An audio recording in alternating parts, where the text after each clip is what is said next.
అయోధ్య సాక్షిగా కొన్ని కథనాల ప్రకారం జనసేన, టీడీపీ అలాగే బీజేపీ పొత్తులో వెళ్ళబోతున్నాయి రాబోయేటువంటి ఎన్నికల్లో అని చెప్పేసి వార్తలు చాలా గట్టిగా వినిపిస్తున్నాయి. ఇది ఎంతవరకు వాస్తవం?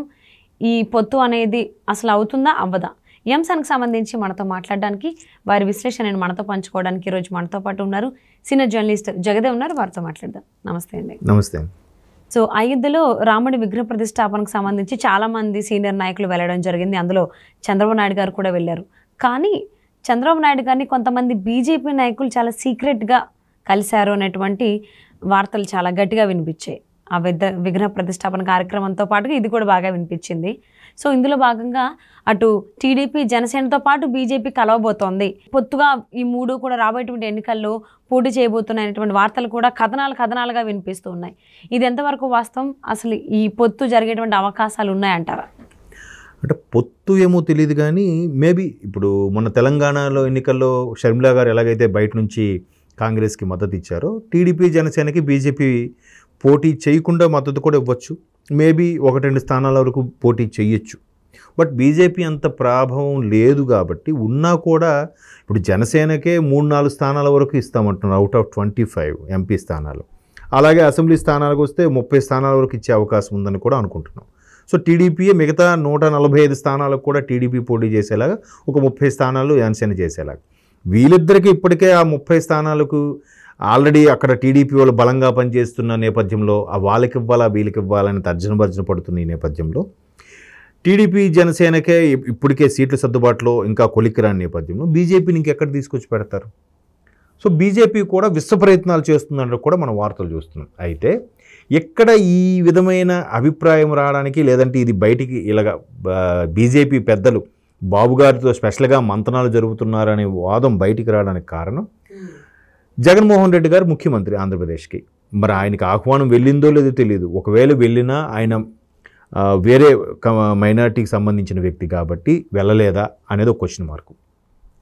అక్కడ చూస్తే కాంగ్రెస్, బీజేపీ, తెలంగాణలో చూస్తే కాంగ్రెస్, బీజేపీ ఎప్పటికీ వేరు ప్రతిపక్ష పార్టీలే కాబట్టి సో రేవంత్ రెడ్డి గారు పైగా లేరు, ఉంటే వెళ్ళేవారేమో. ఆయన ఇక్కడ దుబాయ్లో ఎక్కడ ఉన్నారు. ఇకపోతే ప్రధాన ప్రతిపక్ష నేత మన కేసీఆర్ గారు వెళ్ళలేదు అనేది ఒక వాదం. అక్కడ జగన్మోహన్ రెడ్డి గారు వెళ్ళలేదు, ఇక్కడ కేసీఆర్ గారు వెళ్ళలేదు. బట్ కేసీఆర్ గారు కూడా తుంటి ఎముక ఆపరేషన్ అయింది కాబట్టి బెడ్ రెస్ట్ అవసరం కాబట్టి ఇప్పుడు జర్నీ చేయకపో ఉండొచ్చు. లేదా అయోధ్య దానికి వెళ్తే మైనారిటీ ఓట్లు ఎక్కడ మనకు పోతాయో రాబోయే లోక్సభ ఎన్నికల్లో అనే భయపడి కూడా వెళ్ళకపోయి ఉండొచ్చు ప్రముఖ నేతలు ఎవరైతే ఉన్నారో. బట్ టీడీపీకి అది లేదు, ఆ అపవాదు లేదు. మైనారిటీలైనా అన్ని కులాల వారు, అన్ని మతాల వారు కూడా టీడీపీలో బాగానే మనగలుగుతారు, టీడీపీని బాగానే ఉంటారు అందులో అనే ఫీలింగ్ ఉన్నది కాబట్టి మేబీ ఈయన వెళ్ళారేమో. దానికి తగ్గట్టుగా మన శ్రీకాకుళం ఎంపీ రామ్మోహన్ నాయుడు గారు కూడా ఒక ట్వీట్ చేశారు. అధినేతతో ఇలాగ అయోధ్యకు బయలుదేరాను నేను అన్నట్టుగా పోస్ట్ చేశారు. సో ఆయన కలవడ్డం. అండ్ మోర్ ఓవర్ ఇక్కడ ఆంధ్రాలో ఎవరైతే పొత్తు పెట్టుకున్నారో ఇద్దరు నాయకులు కూడా అక్కడ కనిపించారు, ప్రత్యక్షమయ్యారు. పవన్ కళ్యాణ్ గారు ప్రత్యక్షమయ్యారు, చంద్రబాబు నాయుడు గారు ప్రత్యక్షమయ్యారు. అఫ్కోర్స్ వీళ్ళతో పాటు చాలామంది ప్రముఖులు, క్రికెటర్సు, యాక్టర్స్, నాయకులు, ఆల్మోస్ట్ ఆల్ ప్రముఖులందరికి కూడా వెళ్ళిందండి. ముఖ్యమంత్రులకు కానీ ప్రధాన ప్రతిపక్ష నేతలకు కానీ వెళ్ళింది. కాకపోతే కొందరు వెళ్ళారు, కొందరు వెళ్ళలేదు.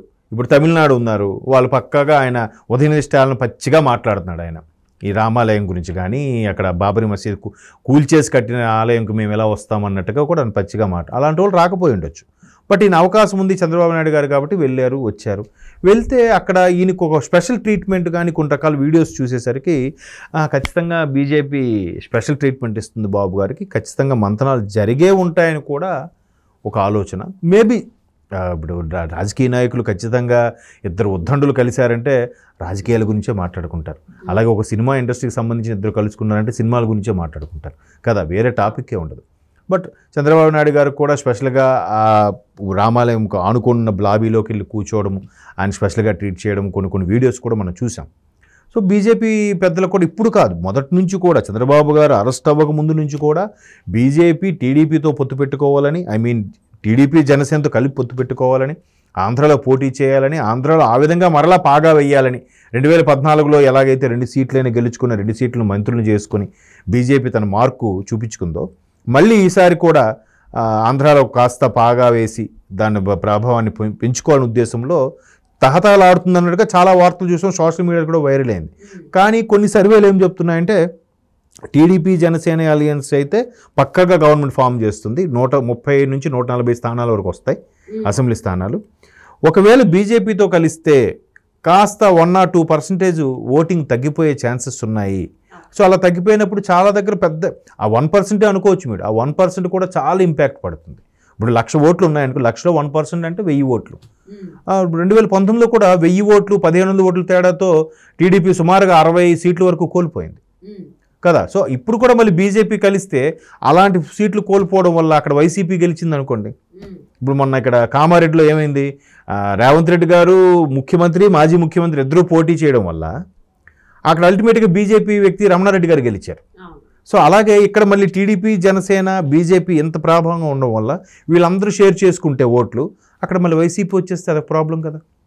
సో అలాంటి ఉద్దేశంతో వీళ్ళు బీజేపీతో కలవట్లేదన్నది కూడా ఒక అభిప్రాయం. కానీ బీజేపీ మాత్రం మళ్ళీ బాబు గారితో కలిసి వెళ్ళాలని, కలుపుకోవాలని కూడా విశ్వ ప్రయత్నాలు చేస్తున్నట్టుగా కూడా మనకు అనిపిస్తుంది. అవును.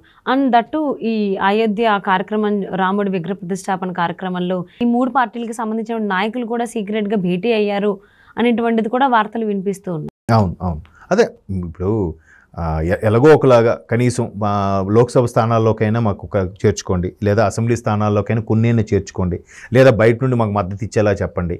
ఇప్పుడు కాకపోయినా ఒకవేళ గవర్నమెంట్ ఏపీలో టీడీపీ జనసేన గవర్నమెంట్ ఫామ్ చేశాకైనా లోక్సభ స్థానాలు 25 స్థానాలకు ఒక 20 స్థానాలు 18 స్థానాలు గెలుచుకుందే అనుకోండి.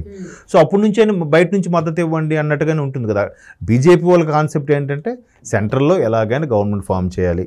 మొన్న 5 రాష్ట్రాల్లో 3 రాష్ట్రాలు వాళ్ళే కైవసం చేసుకున్నారు, వాళ్ళకి భయం లేదు, నిశ్చింత.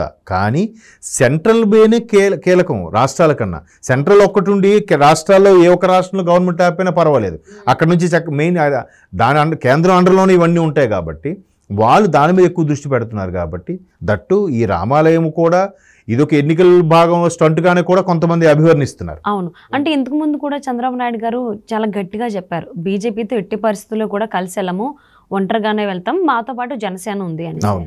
కానీ జనసేన మాత్రం తెలంగాణ ఎన్నికల్లో బీజేపీతోనే ఉంది, కానీ ఆంధ్రప్రదేశ్లో వస్తే రండి అన్నట్టుగానే పవన్ కళ్యాణ్ గారు చెప్పడం జరిగింది. సో ఈ ప్రకారం చూసుకున్నట్లయితే జనసేన టీడీపీ కూటమి బీజేపీతో కలిసేటువంటి అవకాశాలు ఉన్నాయా లేవా? ఇంచుమించు 50-50 ఛాన్సెస్ లేదు. అంటే ఇక్కడ ఎలా ప్లాన్ చేస్తున్నారంటే సెంట్రల్లో ఎవరు వచ్చినా కూడా రేపు ఆంధ్రప్రదేశ్ పరిస్థితి బాగుండాలంటే ఆల్రెడీ ఆంధ్రప్రదేశ్ పరిస్థితి 10 ఏళ్ళు వెనక్కి వెళ్ళిపోయింది.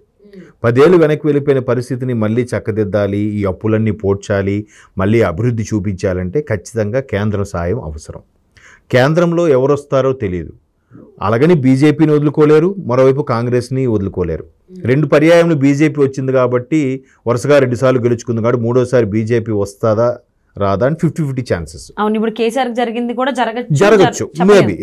కాబట్టి పవన్ కళ్యాణ్ అనే వ్యక్తి ద్వారా మధ్యవర్తిగా పెట్టి తెలంగాణలో నామకే వాస్తేగా పోటీగా సపోర్ట్ ఇస్తున్నట్టు ఇచ్చి పవన్ కళ్యాణ్ అనే వ్యక్తి ద్వారా టీడీపీ మధ్యలో పవన్ కళ్యాణ్, బీజేపీ మధ్యలో పవన్ కళ్యాణ్ ఉన్నట్టుగా. ఒకవేళ బీజేపీ వచ్చింది అనుకోండి, సో మళ్ళీ ఇదే అయోధ్య ఏదైతే రిలేషన్షిప్ ఉందో దాన్ని కంటిన్యూ చేస్తూ రాష్ట్రానికి కావాల్సిన స్పెషల్ స్టేటస్ కానీ స్పెషల్ ప్యాకేజ్ కానీ తెచ్చుకోవడానికి.